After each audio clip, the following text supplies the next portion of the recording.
And you, Lord, in the beginning laid the foundations of the earth, and the heavens are the works of your hands. They will perish, but you will remain, and they will become old like a garment, and like a mantle you will roll them up, and they shall be changed. But you are the same, and your years will never come to an end. Hebrews 1:10-12.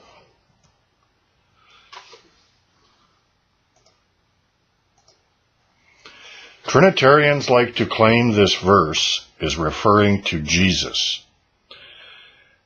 and that the verse therefore says Jesus is the creator of everything. So let's review how they came up with this idea and also how they blundered. Generally what they do is they read it as if it fits in a block with Hebrews 1:8-9. And so they read it basically like this. But of the Son he says, your throne, O God, is forever and ever, and the scepter of righteousness is the scepter of your kingdom. You have loved righteousness and hated lawlessness, therefore God, your God, has anointed you to be above your fellows. And you, Lord, in the beginning laid the foundation of the earth, and the heavens are the works of your hands. So you can see basically what they've done there.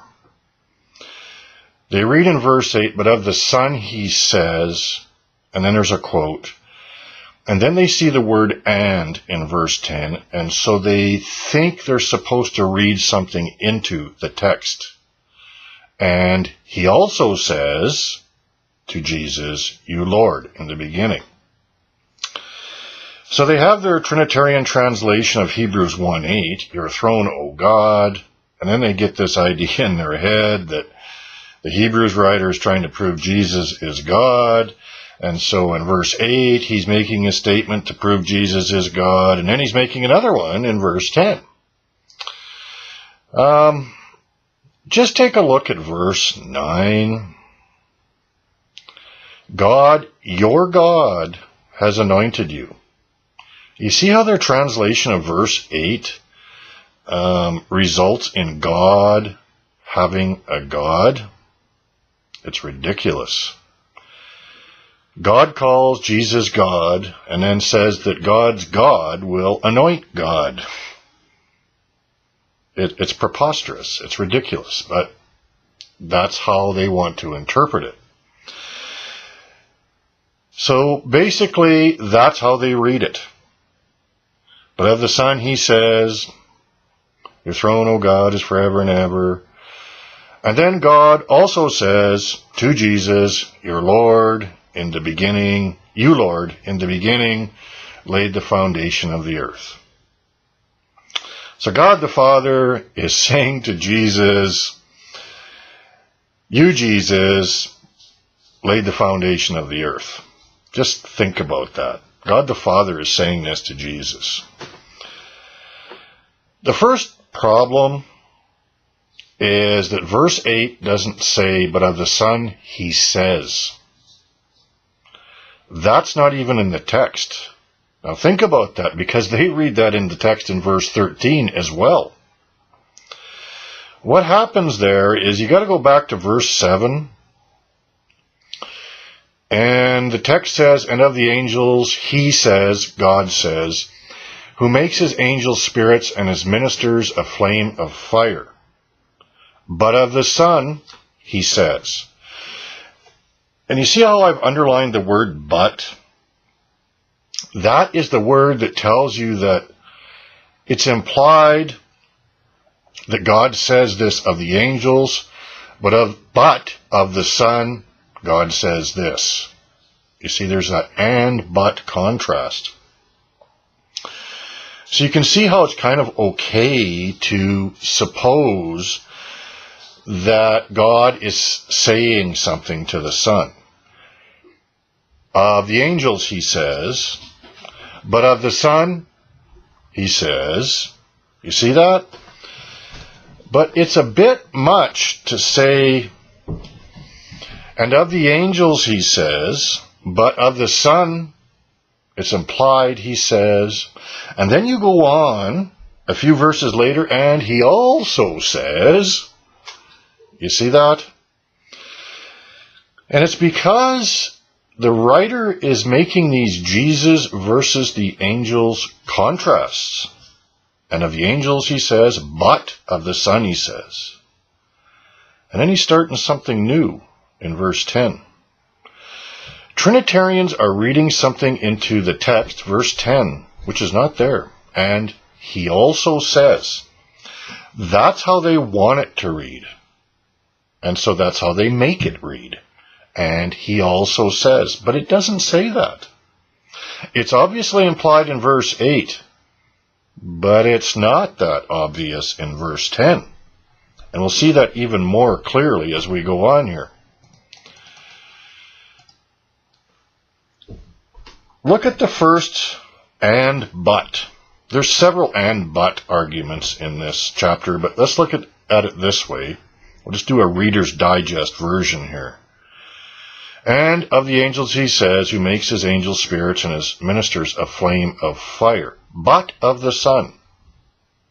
Okay, there's this and but contrast. And then we get to verse 13.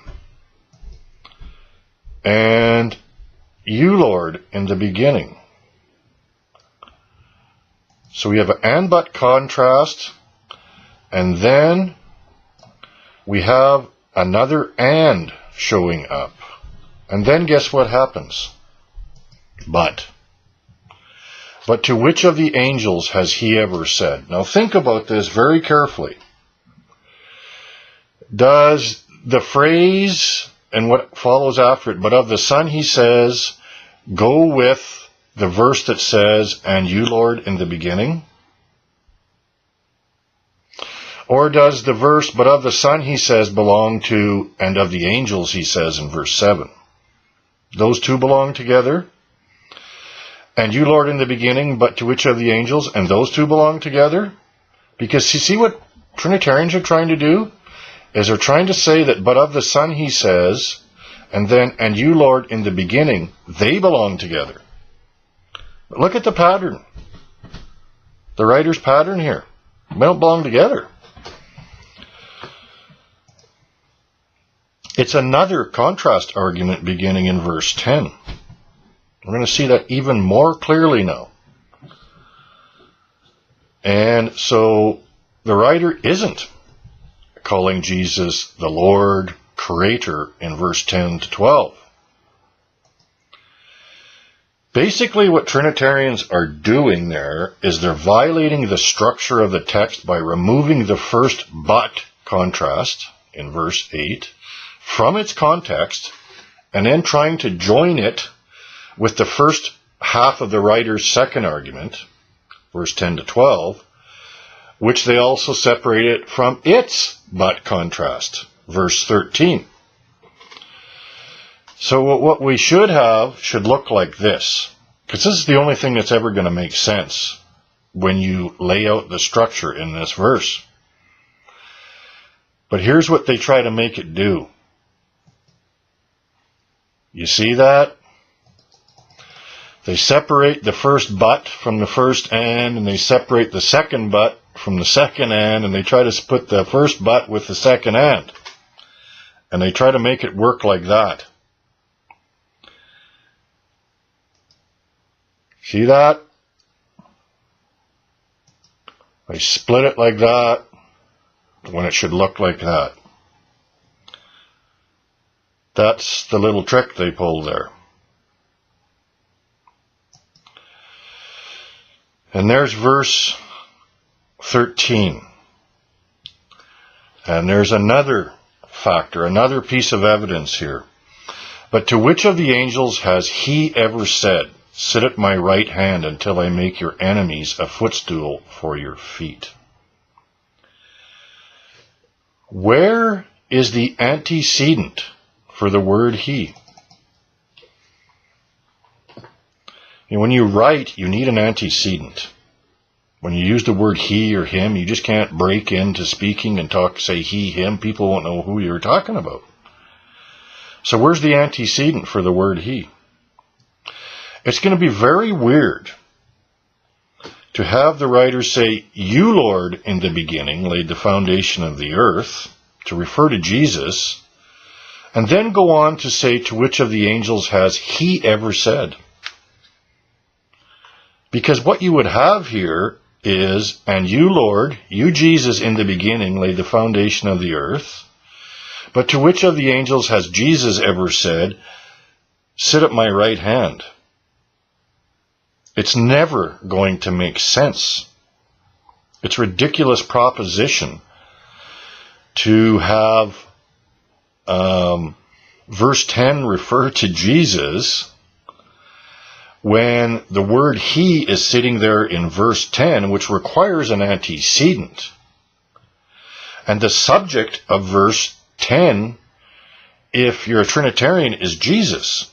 That would necessarily mean the he of verse 13 is Jesus, which has ridiculous implications. It's not going to work.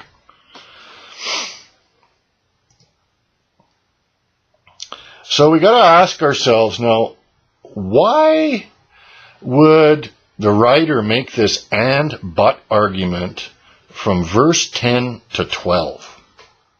What's the big contrast there? Why is he talking about God the Father laying the foundation of the earth in contrast, but to which of the angels did he ever say, sit at my right hand? Why would that make sense? Well, I'm going to show you here.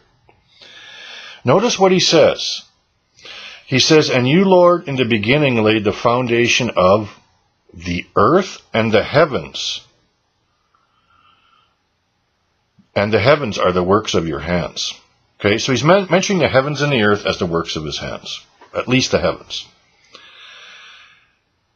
The thing is, you have to connect that with the words, sit at my right hand.